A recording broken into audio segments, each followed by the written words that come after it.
Experiencing versus sharing an experience. When we go through an experience, there's the absolute qualities of the experience we can have versus what we expect the experience to be from what we have learned from stories, images, movies, and from the expectation of sharing our experience and letting others know, look at what I'm doing, what I have done. And it's very important to separate the intrinsic value of the experience, what we are really, really, really, truly experiencing by doing something, as opposed to others can make us believe the experience is worth, or our desire to do something just to say we have done it. Maybe climbing, hiking up a hill is fun. But then the hard mountain climbing, when you risk your life and you're exposed to cold and lack of sleep and food for 24 hours or longer to reach a summit, how much of that is the desire to do what others have done or be the first to do it, but mostly the ability to say we have done it? Would you go up one of these extremely hard, life threatening climbs if you had experience but you could never ever share it with anybody? No picture will be taken. You couldn't, you somehow you wouldn't be able to tell anybody you have done it. I assure you, the value of the experience now decreases because the inability to share the experience. There are experiences that have an intrinsic value. Sex is beautiful, and actually, porno and images and videos are detrimental to the fullness of the experience, the extent the experience can reach, the spiritual aspects of physical intimacy, for instance. Eating is pleasant, is necessary. But now, if we think about fine restaurant dining, is it really that good? Yes, it can be.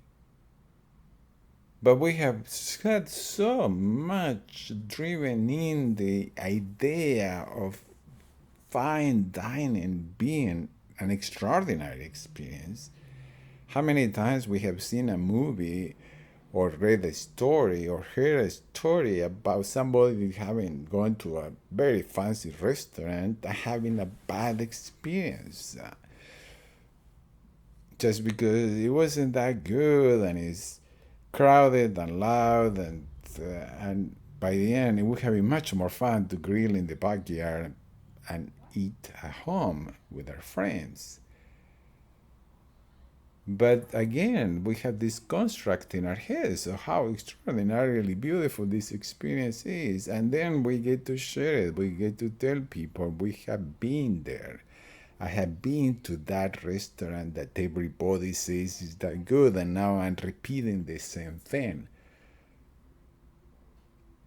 It's very important for us to separate the intrinsic value of the experience, what we are truly getting from this experience, as opposed to what we have been told we are going to get, and we basically just think we are getting without really exploring what we are really feeling. And also to separate the true experience from our desire to share it, to show off, basically. Smoking. I smoked as a teenager because there was this cool image of smoking that pervades even to this day, when smoking doesn't happen much in movies or much less in television, or there's no advertisement anymore of the Marlboro cowboy. And in most countries, cigarette boxes have images of cancer, but still, it's cool. We know it's cool.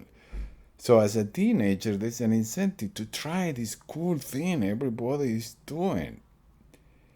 But you know, the first cigarette is far from being pleasant. It's like, it doesn't taste that good. But there's the image we form in our heads, and there's the sharing, the showing others that we are doing it. Same for drinking alcohol. I remember letting my son have a sip of a beer when he was very small because I knew it was going to taste bad, and he found it not very tasty. Beer doesn't taste good the first time,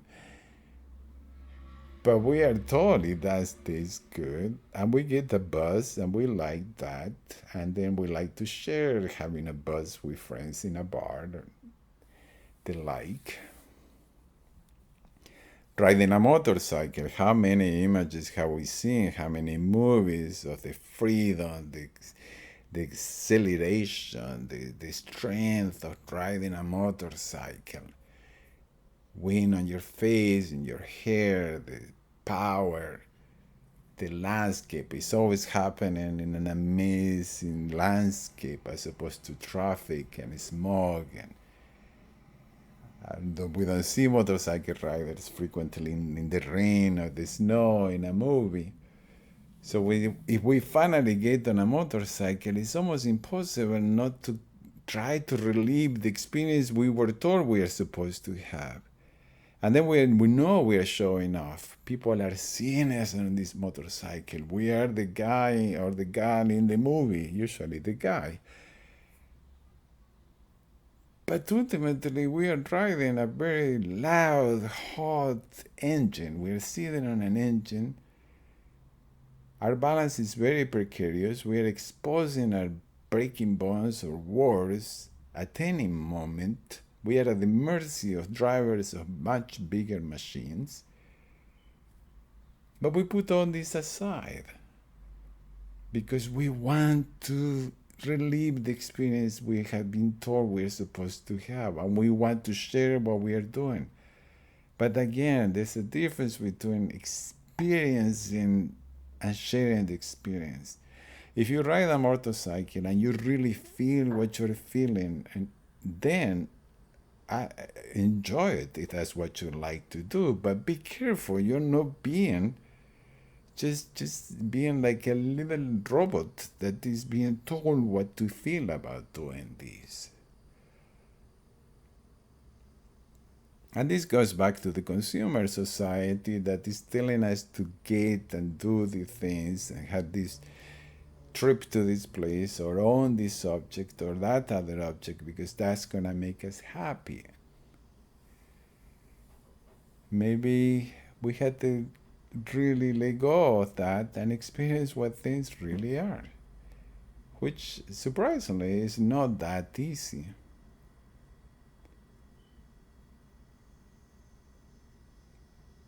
We're constantly going through moments in our lives where we may not be truly experiencing, but we may be reliving the experience we were told we are supposed to have, like smoking for the first time or riding a motorcycle.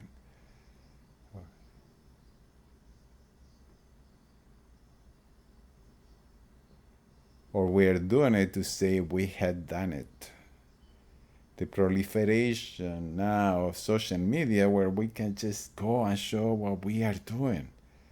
God, I just don't look at social media anymore because I don't want to know what every one of my friends is eating or doing or buying or experiencing or supposedly experiencing.